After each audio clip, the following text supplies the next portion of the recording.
Dollar. Dirt and money, no soul. Had to go and get it, ain't no time to kick it. Got a stack and flip for my foes. Dollar. Please tell me you can hear me. Don't turn your back and don't neglect me. Just let me know if you need me. Dollar. Let me watch out for my partners. Keep my money long, get my team strong. Let me run away from my problems. Yo, what's good, original crew, man? We back. Damn, what is this? We back, man. New ball. Oh, we got Man Does the Unthinkable right before Takeoff. What could you possibly... Okay. Ain't no telling, see? There's no telling. And we looked before we did this video. We haven't done this one. If we upload a throwback joint of Ballen's, just know we haven't done it before. So don't hit us in the comments talking about something. I swear y'all done this before. We haven't done it before. And even if something happens where we have to like re-edit or upload it, we let y'all know. Like, now, we've only had to, I think we had to take one Ballen down because the audio was messed up. Yeah. And then we re-uploaded it. Yeah. And YouTube took one of our Ballen videos down. Yeah. So other than that, no. And we definitely check front and back before we even like sit down. So no. Please stop. It kind of gets annoying because it's very annoying. So with that being said, before we get into it, make sure you check out the links in the description box. Down below. You already know where to go if you want to first support. All you got to do is check out down below. Also, if you enjoyed today's video, like it or the thumbs up. Facts. But we don't mean no harm. We just, when we're looking for comments, you get constantly getting flooded with, oh, y'all did this. Yeah. It takes away from the enjoyment of actually getting comments of people who are enjoying the videos. And talking about it so that we can discuss things with them about the actual video. Because sometimes, literally, we look at y'all comments, we might not respond back, but we have dialogues about y'all comments. And be like, damn, they might be right. I ain't think of. So that's why we always let's say spread y'all thoughts and opinions in the comments. We talk about it. But I already talked again. Yeah. I did. Let's go again, man. Man does the unthinkable right before Takeoff. Let's go. Today, we're going to look at 3 places you can't go and people who went there anyways. But before we get into today's stories, if you're a fan of the strange, dark, and mysterious delivered in story format, then you've come to the right place because that's all we do, and we upload 2 or 3 times every week. So if that's of interest to you, the next time the like button needs a pair of socks, offer to loan them a pair of yours. But make sure they're the kind of socks that immediately slip down under your heel into the shoe as soon as you start walking. Also, please subscribe to our channel and turn on all notifications so you don't miss any of our weekly uploads. All right, let's get into today's stories.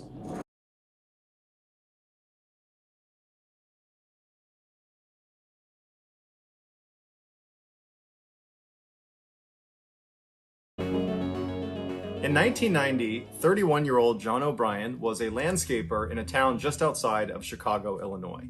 In January of that year, he and his friend David decided they wanted to escape the cold Chicago winter and go on some vacation to somewhere nice and warm. And so they decided to book a trip to the very sunny Caribbean islands of Trinidad and Tobago. They left for their trip just a couple of days later, which was believed to be January 8th or January 9th, and the hotel they were staying in was right near the airport in Trinidad. So they land in Trinidad, they get off their plane, they make their way out of the airport, they go to their hotel, they drop their luggage, and then they headed out to explore the town. And over the next couple of days, they not only explored Trinidad, but also the island of Tobago, which was a 4-hour boat ride away.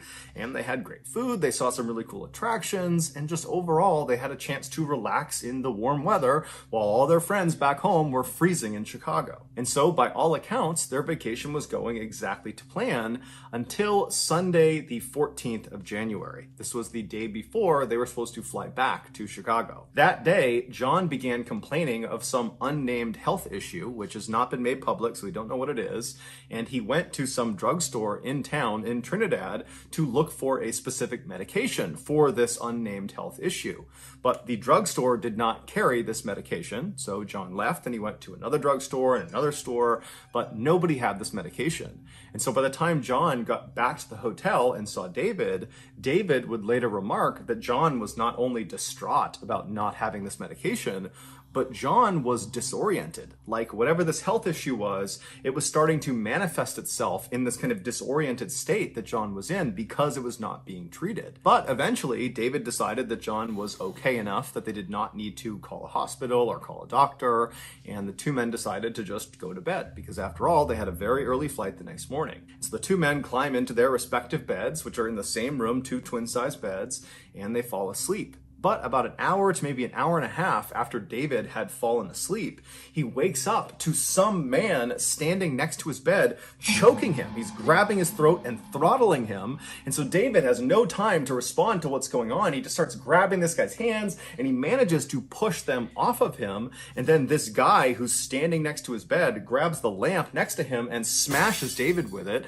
David, from getting hit, falls out of the bed. He lands on the ground, and this guy, his attacker, jumps on top of him, and the two men are fighting, but eventually David manages to overpower this guy and he kicks him off. And as soon as he does that, he realizes this guy that's been attacking him is John, and John is completely naked. He's got no clothes on. And so John just stands up and David's looking at him like, what's going on? And John just runs out of the hotel room. He ends up running down the hall. He goes down the stairs. He runs past the front desk, out the front doors of the hotel, and just takes off running. And so John runs for several minutes until he reaches the airport, but instead of going through the front gates, he goes to the side of the front gates where there are these huge chain link fences with barbed wire at the top. And John, again, wearing no clothes, climbs up the chain link fence and then manages to navigate the barbs at the top and drops over onto the other side. But where he landed, although it was on airport property, it was kind of like a trap because this airport had two fences around its perimeter back to back. And so where John landed was like this grassy no man's land between these two fences. But John was on this kind of deranged mission, so he stands up and instead of trying to get back out again, he turns and climbs the next fence, the one that is closer to the airport. And so he climbs up this fence, he manages to get past all the barbed wire at the top, and he drops into the parking lot on the other side. He stands up and just continues running towards the main building of the airport. But between him and the main building of this airport is this huge concrete wall that doesn't look like it has any place to grab onto to climb over it. But John runs up to this wall and manages to climb up and over. We ain't got no security checking the perimeters. We ain't got nobody watching shit. Well, I guess maybe where it's located. Yeah, that too. So I don't know. And then I was about to say where it's located. Maybe it's just that's the security for that area, and not actually a physical person. Because I heard before 9/11, like, airport travel was way more lax than it is now. Yeah. So they said every time I hear people talk about, you know what I'm saying, how airport traveling and stuff was prior. Yeah. Then it was like, bro, just, you know what I'm saying, like now if somebody did some shit like that, I think, you know what I'm saying, security jump on immediately. Yeah. You know what I'm saying. I don't think he would have got between the, you know what I'm saying, they probably would have gunned him down, fortunately, you know, but. Or tried to do, you know what I'm saying, intervene some type of way. So I don't know what he's to climb over it. But John runs up to this wall and manages to climb up and over the wall. And where he landed on the other side was right next to this security guard shack. And so he comes crashing down, and the 4 security guards that are in this shack, they see him come over the wall. They see this naked guy just suddenly appear. And so they charge out to apprehend him and figure out what's going on. But John apparently attacked them. We don't know exactly what he did, but he managed to overpower all 4 of them, and he stole their 4-wheel drive vehicle. And so John just bombs away from the security guard shack with the 4 security guards chasing him on foot. And John, he weaves around the outside of the main airport building and he heads out onto the tarmac. Out on the tarmac, there were several planes that were moving into position for takeoff. One of those planes was this huge British Airways jet airliner passenger plane that was actually the next to take off. They'd already fired up their engines and they were sitting at the top of the runway just waiting for clearance. And John just drives directly into this plane. But the vehicle he was driving, this little 4-wheel drive vehicle, it was not tall enough to actually strike the main body of this plane. So instead, when he hit this plane, he basically got wedged underneath one of the wings. At this point, the 4 security guards that had been attacked and had their vehicle stolen from them, I mean, they're running towards the tarmac, but they've also alerted other security personnel in the airport who are all streaming out onto the tarmac towards this British Airways plane and this vehicle and John. And so as they are descending on the scene, the security guards would see John from the passenger seat of this 4-wheel drive vehicle. He stands up and they can see he's got a pretty nasty cut on his shoulder. And John reaches up and starts rubbing his hand on the underside of the plane, which had been damaged from running into it. And there was oil leaking off the underside of this plane. And John began rubbing this oil around and then dabbing it into his big wound on his shoulder. And then after packing it with this oil, John leapt out of the wrecked 4-wheel drive vehicle and then just took off running away from all these security guards and away from this plane. And in the chaos of this moment, all these security guards and all the airport personnel that were descending on this scene, they managed to lose sight of John. He disappeared on the backside of this plane. And so all these security guards and airport personnel, they come to a stop about 100 feet away from this plane and this wrecked vehicle, and they're just kind of staring at it, wondering, what are we going to do next? They're calling other agencies to come in and assist with this situation, when all of a sudden, somebody notices John about 300 feet away on the other side of the plane. He comes out from behind a building. And so he's running towards the plane. He's running towards this wall of security guards and other airport staff. And John, he manages to get all the way up to the plane before anybody can come up and apprehend him. And when he reaches the plane, he stops for a second, looks up at the engine of this airplane that's still spinning. It's been turned on, and John jumps into the engine. And instantaneously, John ceases to exist. He is completely decimated. No one knows for sure what actually caused John's rampage, although it's assumed it had to do with whatever this unnamed health issue was. Ultimately, his death was ruled a suicide. Boy, I ain't see that coming. I did not see that coming. What? I seen something probably Not that, though. Not that though. Yeah. The only thing the whole time, I was thinking, I'm like, why are we not communicate? Did we possibly communicate with the plane, the pilot? We could have cut the engines. You know what I'm saying? Cut the engines, especially since now there's an oil, there's an oil problem, and we have an emergency problem. Mm-hmm. Cut the engine. Y'all can't move. Because obviously now he done committed, he jumped into the blade. Y'all can't go nowhere. But again, like we always say, don't know the full story. Don't know that, and then with the times, I don't know if they was just trying to get him and not, I don't know. We don't know every single thing, but also that's why things now are put in place, because things, earlier on have, in the past, have happened. Yeah. So you're right. That's just, I wonder, did we not look into his medical records, his medical history, if he's looking for, and possibly see what kind of medical medicine he had previously been looking for, mm-hmm. and if he's looking for a certain medication, he knows he has this disorder, we can always go and check with his primary care physician to see, what could have been a cause of a mental breakdown.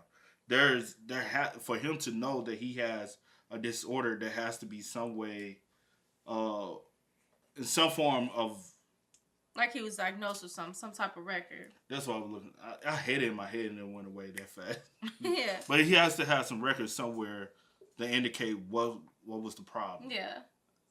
I feel empty not having certain answers. Yeah. The story feels very empty because I'm seeking answers that I know I can't get. Yeah. You know what I'm saying? So, unfortunately.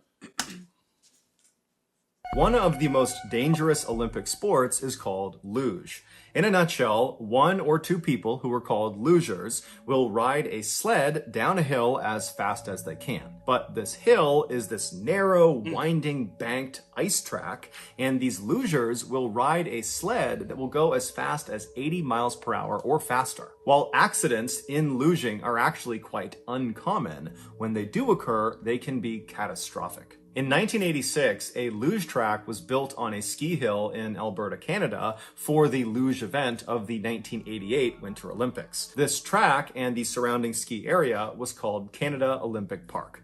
After the Olympics were over, this park was open to the public for recreational purposes. Nearly 30 years later, on January 29th, 2016, 3 teenage boys snuck into Canada Olympic Park after hours. They made their way up the hill until they reached this blue 6-foot-tall fence that was covered with warnings telling people to stay back and don't go past this fence unless you are authorized personnel, and these 3 teenage boys were not authorized personnel. Inside of this 6-foot-tall blue fence was what looked like this tall flight of stairs that led up to what looked almost like a log cabin.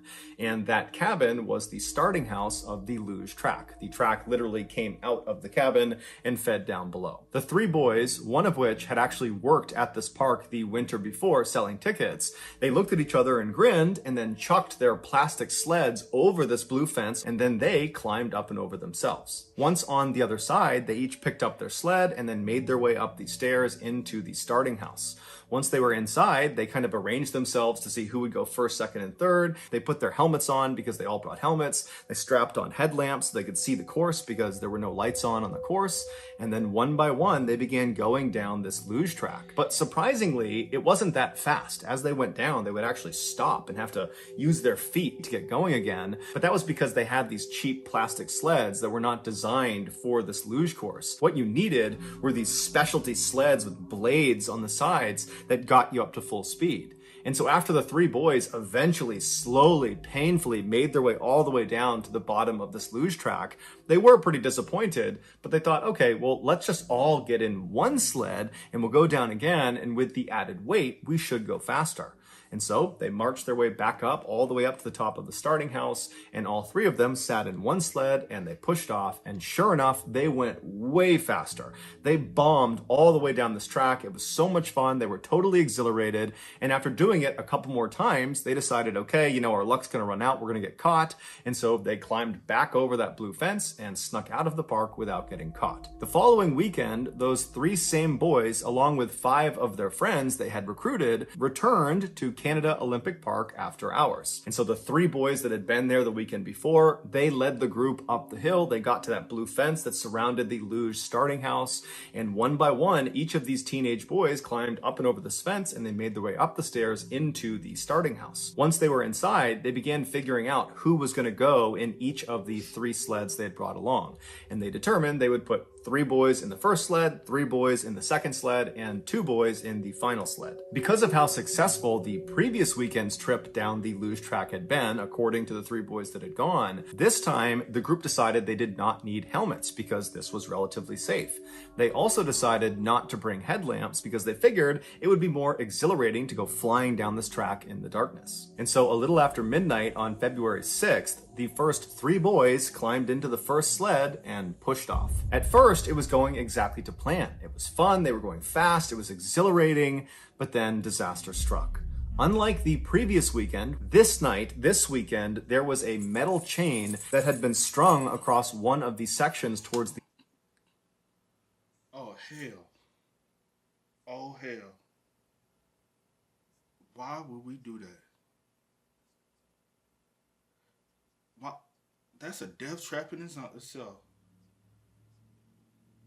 Because even if somebody jumped and y'all put this chain to prevent people, they ain't gonna see it. You get what I'm saying? But in their case, no. What are you saying? If it's on the course, right? It's not at the beginning. It's on the course. So even if you put this metal chain right here, when hours are actually open. No, I'm saying if you put this chain up here later on to prevent people from riding this course, if somebody's already riding the course, it's a death death trap. Right. Because the speeds are already fast. So I'm saying, why the fuck would we put in? That's what I'm saying. No, I get what you're saying. Because I already know where we going with this. No, I get what you're saying.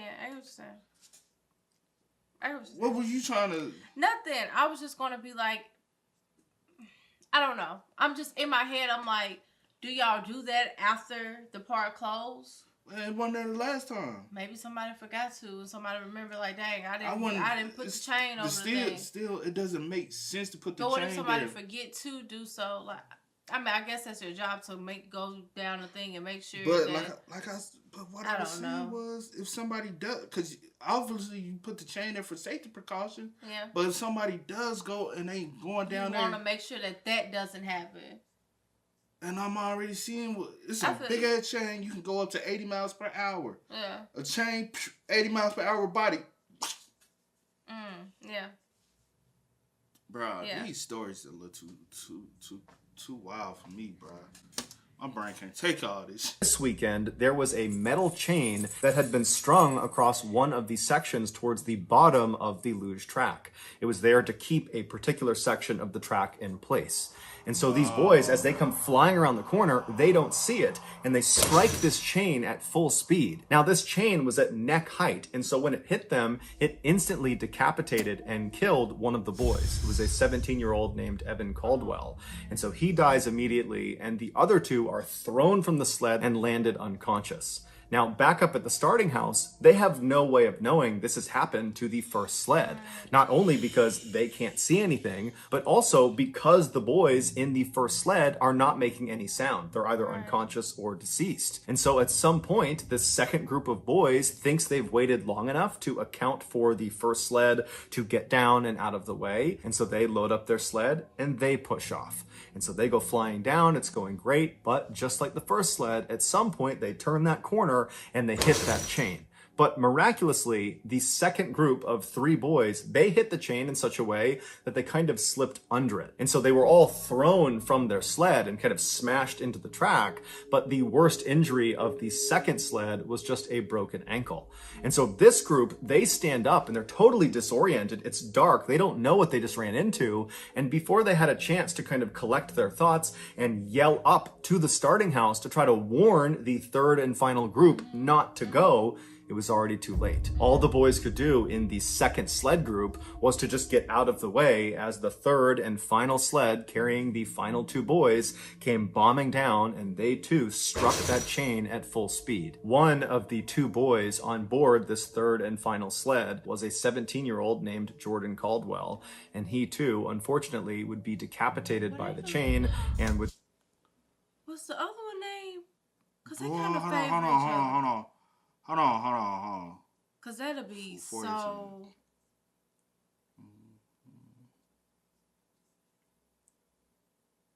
Oh my God. I don't know if they just brothers or twins, but they look just... I mean, I know they related because the last name. Boy. And they both got decapitated. Ain't no... Oh my fucking God. That is so sad. It was already sad, but that's devastating. Oh my gosh. Wow. Yeah, because they both 17. Yeah, so... Wow. Two, unfortunately, would be decapitated by the chain and would die instantly. And he was actually the twin brother of Evan Caldwell, the boy on the first sled who had also died. Wow. The other boy on the third sled would be thrown from the sled and would suffer grievous injuries as well. One of the survivors of the crash, who was actually on the first sled, his name was Caleb, and he was knocked unconscious from being thrown. When he came to, he was laying in a section of the track that was covered by a tarp, and at first he couldn't see anything, he couldn't hear anything, but he just felt like there was something lodged in his throat and it was making it very hard to breathe.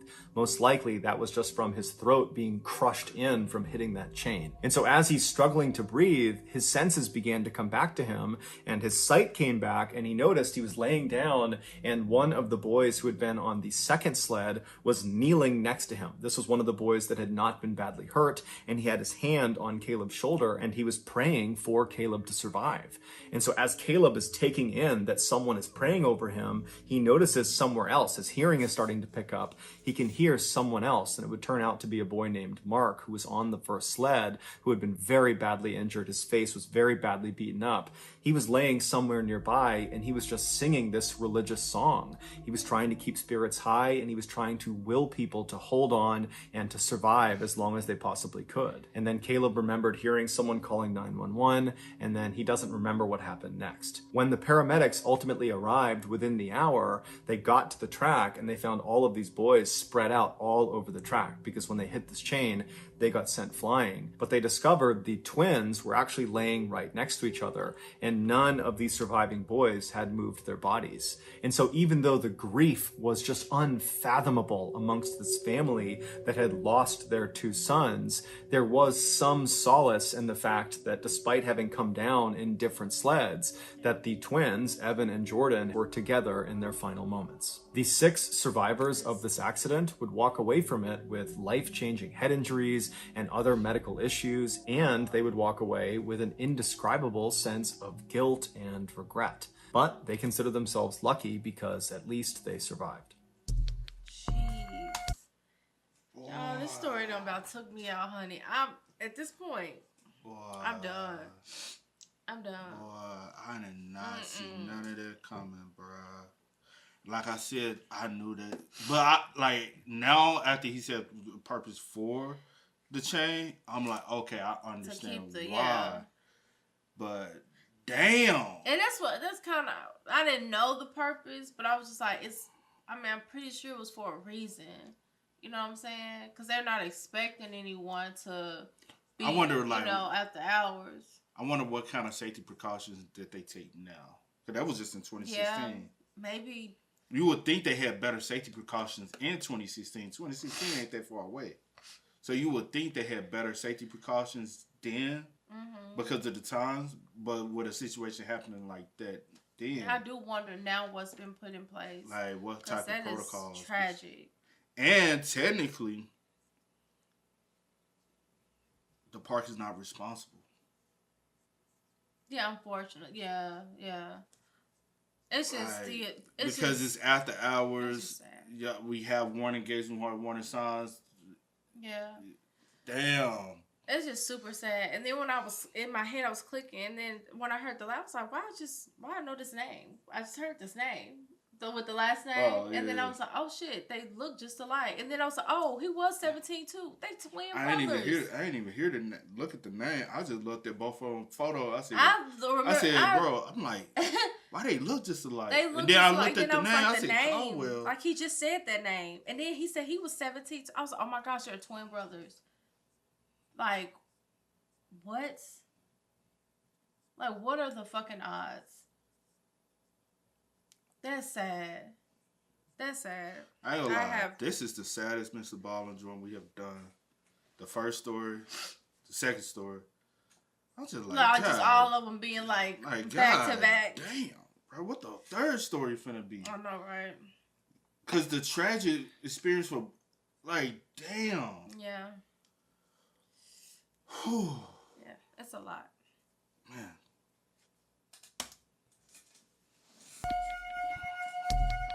IQ, which stands for intelligence quotient, is a measure of someone's intelligence. To find your IQ, you need to take an official IQ test, which gives you an IQ score. The vast majority of people will score about 100 as their IQ, and so that's considered to be the average intelligence for any given person.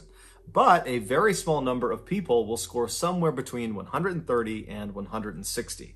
And so that's considered to be a very high IQ. Those are very, very gifted people. And then there is an even smaller group of people that score above 160. And so that is the genius class. Anybody who scores above 160 is literally a genius. To give you a sense of just how rare that is, Albert Einstein, who is largely considered to be one of the smartest people to have ever lived, He was not even considered a genius, at least not by his IQ. He was about 160, so right on the cusp of geniusness. But as we will learn from this story, having an exceptionally high IQ does not make you immune to making unfathomably bad choices. In 1991, 31-year-old Jackie Katarik, who had a genius IQ of 170, so she was smarter than Albert Einstein, she graduated from UCLA Medical School with honors. She completed her medical residency, which is like a multi-year apprenticeship for new doctors, at Cedars-Sinai Hospital in Los Angeles, which is one of the very best hospitals in America. After that, she opened her very own practice just north of LA in a town called Bakersfield, California,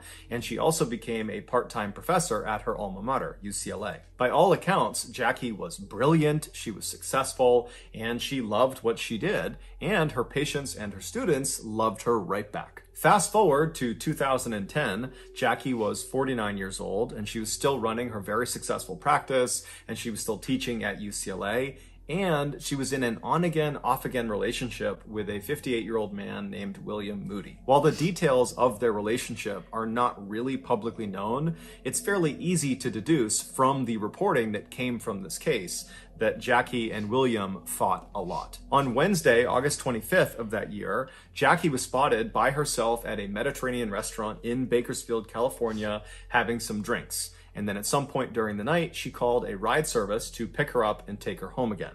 Even though we don't know this for sure, it's assumed she was too intoxicated to drive, and that's why she called the ride service. The following morning, Jackie did not show up for work. Her assistant at her medical practice is the one who noticed Jackie had not shown up.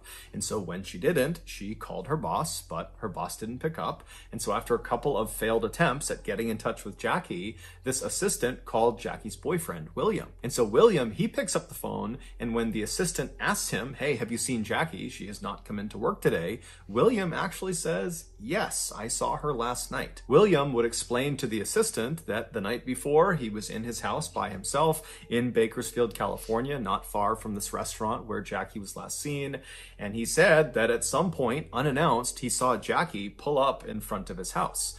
And so he could tell from her general demeanor and her look and her pace that she was upset about something, or he just sensed there was going to be some conflict if he went to the door. And so he decided to actually slip out the back door and kind of run away from his property before Jackie could see him. And so he actually left the property and went to a friend's house who was nearby and spent the night with this friend.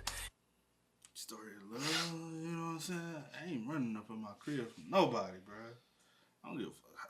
That's a toxic ass relationship, bro.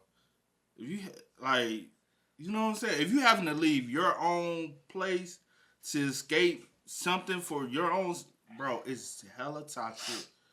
You should not even be involved, you know? See, like that last story. You still stuck on the last story. I know you. And you like, come on, see, we gotta catch up with me on this one. I'm here. You here, but you ain't with us. So. I'm here. When the assistant called William, William was actually still at this friend's house. He had not been back to his actual property. And so he would tell the assistant that, the last I saw of Jackie, it was late at night. She had pulled up in front of my house, but then I split. So I don't know what she did. I assume she left. But William would tell the assistant that, you know what, I'll go back over to my house and I'll see if she's still there or if there's some indication of where she might have gone.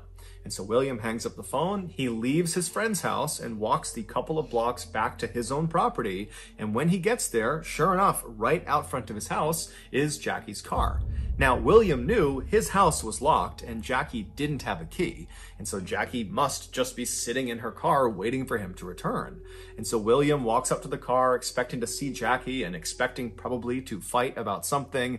But when he gets up to the car, Jackie's not in there, but her purse, her cell phone, her wallet, that's all over the inside of the car. And so William turns and looks at his house thinking, is she in the house? Did she somehow get in? Is she on the back of the house? And so William just starts yelling out for Jackie as he begins to walk around his house. And so as he goes around towards the back of the house, he's yelling out for Jackie. No one's calling back. And then he reaches the back of the house and there's no sign of Jackie, but he sees there's a shovel on the ground near his back door. And then he looks at his back door, and it looks very obviously like someone, probably Jackie, had been using the shovel to try to pry open the back door. Like they were trying to break in, but it hadn't worked. And so William just kind of sees that and then continues walking around the other side of the house. So he's completely walked around the entire property. There's no sign of Jackie. And so he's thinking, okay, I guess she must have gotten in somehow. She's in the house somewhere. And so William goes to the front door. He unlocks his front door. He goes inside. And even though he knows all of his doors have been locked, all the windows are locked, he's kind of on edge because he's thinking she's got to be in here. But would you have called the police? Yeah. 2010. Would you have called the police? Yeah. I just don't know it. You got a cell phone. Yeah, I just don't know at what point I would have. Would I have called immediately when I seen that her car was in front, or after I do the sweep of my house? Because it is my house, and I know that it's locked up, and if I know I don't have anything to hide, I'm definitely going to. I'm calling the police out back because I ran from my house to escape from her. You know what I'm saying? Would you call the police that night? I'm calling the police headed to my house. When I pull back up in my house and I see her car. When I walk back over and I see the car there, I'm calling the police. I don't know what's going on. Yeah, I probably, that's the thing I'm saying. I would have called, I don't know if I would have called then immediately. I would have called immediately. But since it is my significant other, because y'all still together, I'm like, something's wrong. Nah, like I'm not like that. We in a toxic ass relationship for the fact of me having to escape the situation. I have to run over to a friend's house. I come back, your car's still here. Something is still odd. Something is off. But I'm calling the police because I don't know what the hell going on. Then I go in the backyard, I see a shovel, somebody trying to break in. Call the police. I would have probably called then. But that's the thing. I'm a citizen. But that's the thing. In his say, he was like, well, I know my doors and windows are locked, so she couldn't have gotten in. A civilian. Yeah, I'm a civilian. I know she couldn't have gotten in, but then again, you know what I'm saying? So I'm like, I'm still going to call. As soon as I pull up, man, why that bitch? Now I look in the car, she ain't in the bitch. Oh, no, that bitch in the house. She trying to do something. You gonna call? Yes, I need a police officer here. I have, and I would have ran the whole story. And I just need somebody to assist me with going in my, I might have a possible intruder, and I'm afraid for my life. You know what I'm saying? Then once they get there, they see her inside. Is she still alive? Yeah. Or we have like, Jackie, what you doing? What are you doing here? Now, let me say this. Would you want to press charges? No. I just wanted to make sure. Let me say this. I probably would, now that I'm thinking about it, because, you know, my mind going now, I probably would have called as soon as I seen her car, only because somehow if she did get in the house and now something is wrong, I don't want that to be on me. You know, because either way it go, they're going to look at me. It was already, you know what I'm saying? I'm already ran from the house. It's a toxic situation. Yeah, but I'm saying either way it go, I'm going to be the first suspect, especially her car in front of my house. Like, it's already, like, red flags. You know what I'm saying? So and it's a red flag for you not to call the police. Yeah, so definitely calling. His doors have been locked. All the windows are locked. He's kind of on edge because he's thinking she's got to be in here. But he walks through his house and there's no sign of Jackie. And there's no sign that anybody else had been in there since he was last in there. And so he's totally puzzled because it doesn't really make any sense that Jackie's car is out front. But he's thinking, okay, you know, maybe she got here and then she called a ride service and went somewhere else. You know, I'm sure she's fine. So William calls the medical assistant and says, look, you know, her car is here, her stuff's here, but she's not here. I don't know what she's doing. I'll let you know if anything comes of it. The assistant said, I really feel like something's off here and we really do need to call the police. And so William would say, you know what?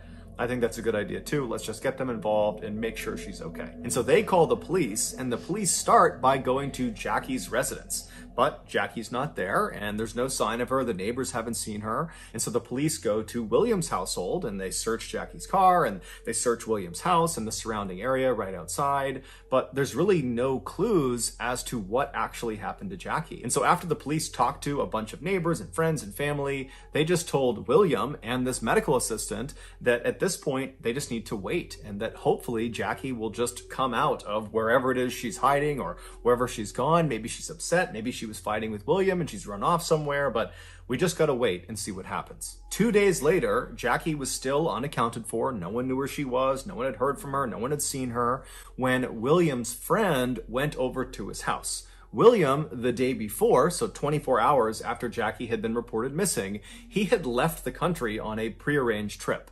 But he was not being looked at as a potential suspect or having anything to do with Jackie's disappearance, and so he was allowed to go. And so this friend had been asked to go to his property to feed his fish. And so he shows up on Saturday, that's 48 hours after Jackie has been reported missing. He goes inside the house, and immediately he's hit with this terrible smell inside of William's house. And so he's covering his face, and he's walking around the house trying to figure out where the smell is coming from. He thinks it could be the fridge, maybe something's rotting that's fallen out, or the door's open or something, but it's not the fridge. He goes to the trash, it's not the trash. He goes to the fish, it's not the fish. He makes his way over to the fireplace, and he realizes that's where the smell is coming from. And so kind of reluctantly, he gets down and he kind of smells inside the fireplace, but it's not really coming from the area where the logs would be. It's coming from up in the chimney flue.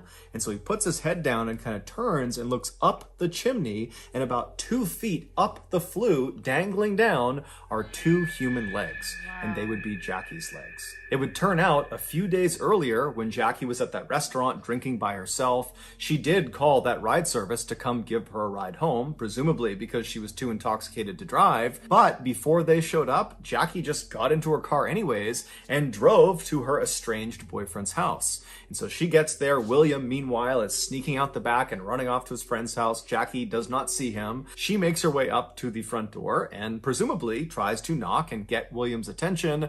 But when no attention is given to her and it seems like no one's inside, she decides she's going to try to get into the house. And so the front door was locked. The windows were all locked. She got to the back door and that was locked. So she tried the shovel and tried to pry it open, but it didn't work. And so eventually Jackie climbed up the permanent ladder that's on the back of the house. There isn't much online describing this permanent ladder. It could be a fire escape or it could be some sort of lawn decoration, but there was something on the back of the house that you could climb up if you wanted to. And so Jackie climbed up this permanent ladder and actually got onto the roof. And then when she was on the roof, she walked to the center where the chimney was, and there was this cap over the top of the chimney to prevent things from going into the chimney. She removed the cap and then lowered herself feet first into this chimney.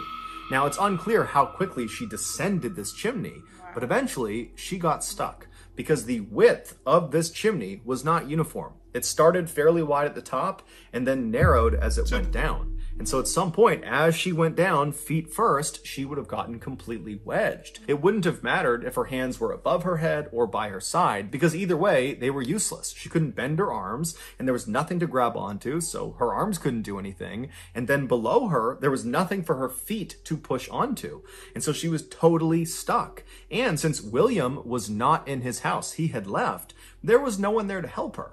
And so Jackie probably started screaming for help, but as soon as she did that and she exhaled that huge scream, her chest would have constricted from exhaling, and that would have shrunk her chest, making her thinner, and she would have dropped a little bit farther into the chimney. And then when she breathed back in again, her chest would not be able to expand back to its original position because the chimney would be restricting her. It's like this brace that's around her chest that as she gets lower and lower and lower, it gets tighter and tighter and tighter. And so her lung capacity is shrinking second by second. And as her lung capacity shrinks, she would not have had the lung strength to emit a loud enough sound to get anybody's attention. Basically, she couldn't scream. She couldn't take in a big enough breath to scream out. And so she was just stuck in this totally compromised position in this claustrophobic little chimney where she could do nothing but wait and hope maybe William or someone took notice of the fact that she was in here, even though, again, she couldn't get anyone's attention. And so most likely she would have begun rationing her breaths because, again, every time she breathes out too much, she goes farther and farther, making it harder and harder to breathe. And at some point, starting on Thursday night, she would have heard William in the house. He would have been only a few feet away from her, but she can't make a sound loud enough to... You think she still survived that long? I don't think she would have been alive then, though. Personally. Wait, the next day when he came? Yeah. I don't think she was... I don't know, but personally, I'm like... Because she probably wouldn't even been able to, like, at some point breathe. I think she would have smoked... But damn, they're smoked to death. You know what I'm saying? Yeah. Yeah. I don't think she was alive even when William got there. I just think And literally he had a trip already planned to go out of town. So by the time the body really started going in decomposition phase, like he was out. He wasn't there long enough to even be able to take in that know that she was, you know what I'm saying, older. Yeah. And I'm gonna say I didn't get. You didn't get what? The month.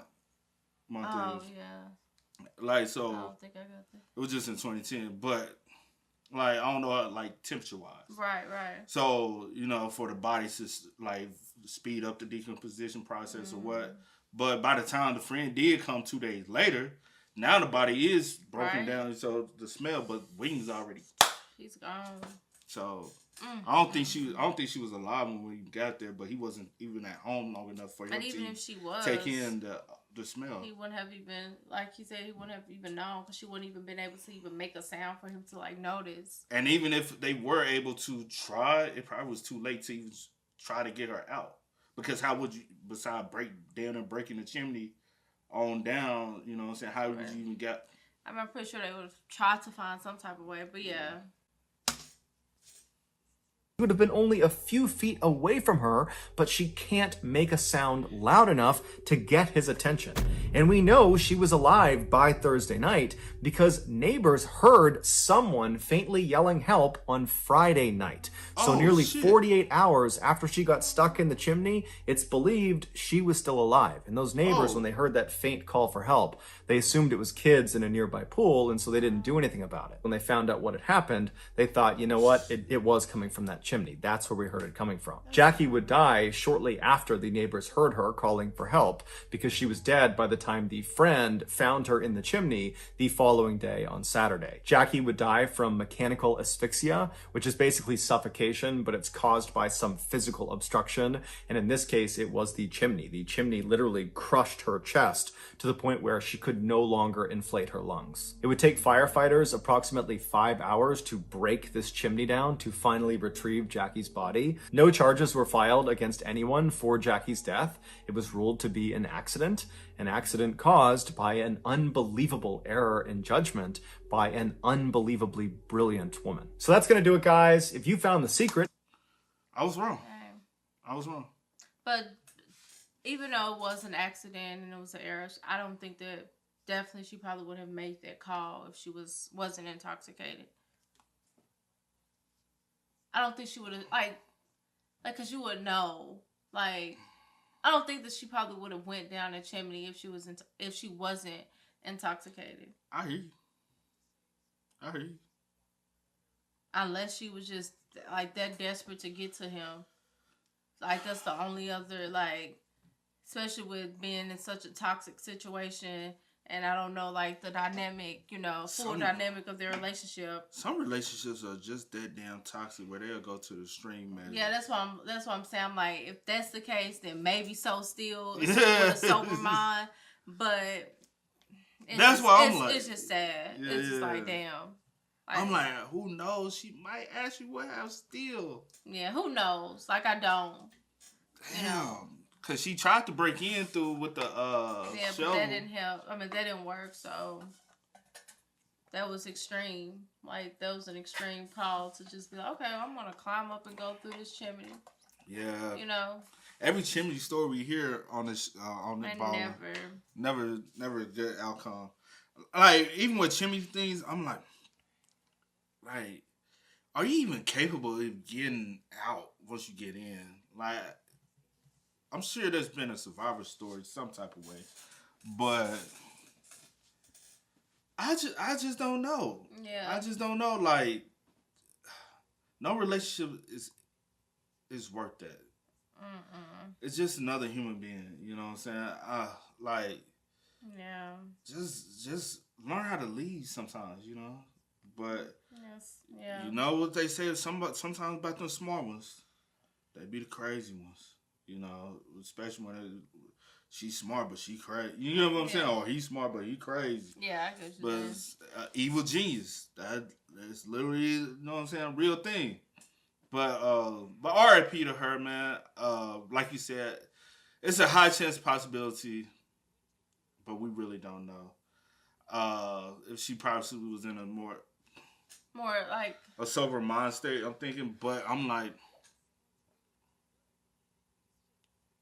or maybe she wanted the rideshare service not because she was intoxicated, but to pull up on him and he not recognize the car. Because I was just like, when you was breathing in and out, I was like, well, how intoxicated was she? We just know that she probably had a few drinks, but we don't for certain know that she was too intoxicated because she did drive over there.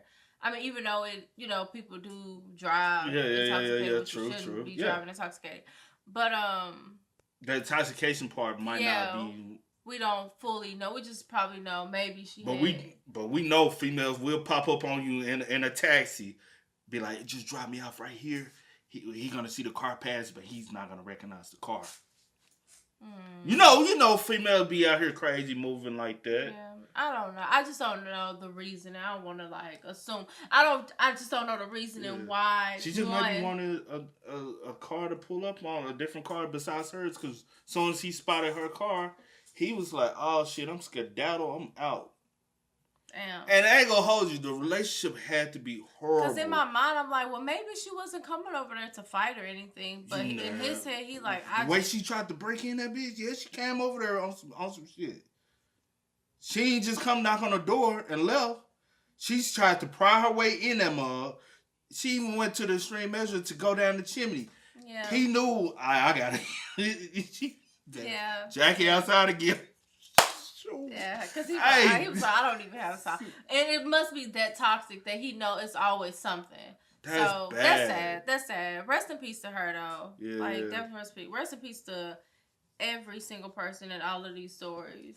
I don't remember their name verbatim, but I know the last names. So, R.I.P. to the Caldwell twins. Mm-hmm. And R.I.P. to John. And Jackie. For sure. Yeah. Man, John went out. Again, I don't know if he wasn't in his right mind. Yeah. To go out the way he went out, that was. In my mind, I'm family just still can't even like, recover anything because it's gone. Yeah. You can't even cremate. You know what I'm saying? You just. Yeah.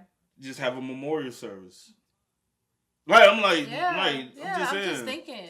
Yeah, got the picture in my head. I'm like, yeah, right. I'm sorry. Then the Caldwell brothers, man, both. Yeah. Caldwell that's twins. Sad. I just can't even imagine. And y'all the only two. Yeah. But also to the survivors. Yeah. My heart's with you because the battle of life is far more difficult now for each individual. Yeah. Not only the physical trauma, but the mental and emotional trauma. From survivor's guilt, also from just going through the process of having to adapt. Medical issues and adapt to, and losing your friends. And then Jackie, even William, he has to deal with the fact that at the end of the day, some type of way, he still has some type of care for her to still be in a relationship with her. So I know your head kind of went when you heard that he went out the country. You said, no, you looked at me like this motherfucker out the country. I said, no, I don't want to jump to that conclusion. No, I wasn't thinking. I was trying to I'm like, okay, wait, because I was looking over here and I was like, wait a minute, who went out of town? Who? No, I know now, but I'm saying in the moment, I was like, wait a minute, who went out of town? Was it the boyfriend? And then I was like, oh, okay, so the friend. I'm thinking in my head at first, I was like, how the friend have something to do with it but then I had realized that William was a boyfriend and I was like, oh shoot, but that's a sad situation. Yeah, man. All these stories are sad, very traumatizing, man. So RIP to again everyone that unfortunately lost their lives, man. But y'all spam us up in the comments, man. Y'all let us know y'all thoughts about it in the comment section. I keep saying in the comment section down below, man. But as always, I have to go by the name DJ Nikki. This is we are. Had to go and get it, ain't no time to kick it. Got a stack and flip for my folks. Dollar. Please tell me you can hear me. Don't turn your back and don't neglect me. Just let me know if you need me. Dollar. Let me watch out for my partners. Keep my money low, get my team strong. Let me run away from my problems.